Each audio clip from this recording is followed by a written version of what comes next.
Now, one of Thorbrand's opponents is Steinunn, who mocks him and his god. Yeah. Thorbrand meets her shortly after surviving a shipwreck. And Steinunn recites two skaldic verses where she claims that this was the work of Thor, the thunder god. Yeah. She even claims that Thor challenged Christ to a duel at some point, but Christ did not dare fight him. Now, what is Steinunn doing there? What's her part in Njál's saga? Yeah, it's a very interesting scene. And actually the verses are in other versions of Thorbrand's mission. They're in Kristni Saga and they're in the Kristni Heathen. But Njál's saga is the only source that adds this little dialogue between Steinunn and Thorbrand before the verses. And in fact the verses come in as the last word. I rather like the fact that it's Steinunn that has the last word in that dialogue rather than Thorbrand. And I think there are a number of things going on here.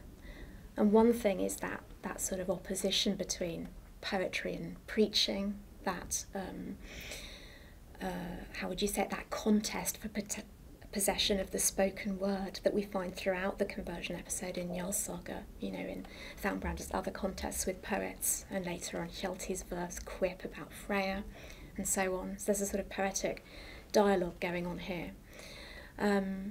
But the other opposition which it brings out, of course, is that opposition between men and women in the saga. The association of men, on the one hand, with law and the legal sphere from which women are excluded, and women as the sort of the spokespeople for an ethic of vengeance and sort of honour-based killings. And there's a very good example of that later in the saga when Hildegunr wets Flossie to take blood vengeance for her Skalda's death, and she conjures him by all the powers of your Christ, which is a really interesting taunt, you know, because by that stage everybody's Christian, but she talks about your Christ as if she's sort of throwing this name at Flossie in order to provoke him into violent action. So this isn't just about men and women, actually. I think it's about different models of masculinity. Thor versus Christ. Masculinity as associated with violent self-assertion. Thor bashing the missionary's ship to bits. And on the other hand, that sort of model of masculinity that we see in characters like Höskuldr and King Brian at the Battle of Clontarf, characters who refuse to fight and who throw down their arms and don't defend themselves. And that comes out very clearly in the verses, as, you know, Thor is described battering the ship into splinters of wood, while Christ does not protect his servant, and the priest, the keeper of bells, looks on helpless. So it's really interesting there that you have a sense of this conflict between sort of aggressive masculinity on the one hand and this perceived weakness of Christian masculinity on the other hand. Some people have even suggested that the Steinunn episode gives us an opportunity to draw the conclusion that women in particular were opposed to the Christianization. Yeah. Do you agree with that? That's right. It's certainly found in a number of other texts.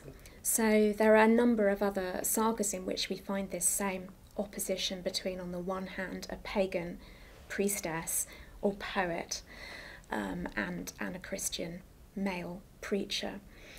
Now, it's possible that this has some basis in the role of women in sort of home-based religious cults, the fact that they're not involved in the legal sphere, and so they're sort of excluded from that legalisation of Christianity in the laws.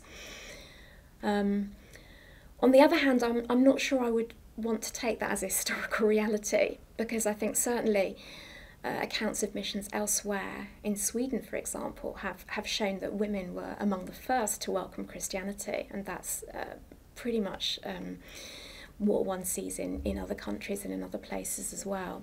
So I think I would see it as a sort of literary topos that's used to explore that opposition between men and women and different sort of gender stereotypes rather than something that reflects an actual sort of female-based opposition to paganism.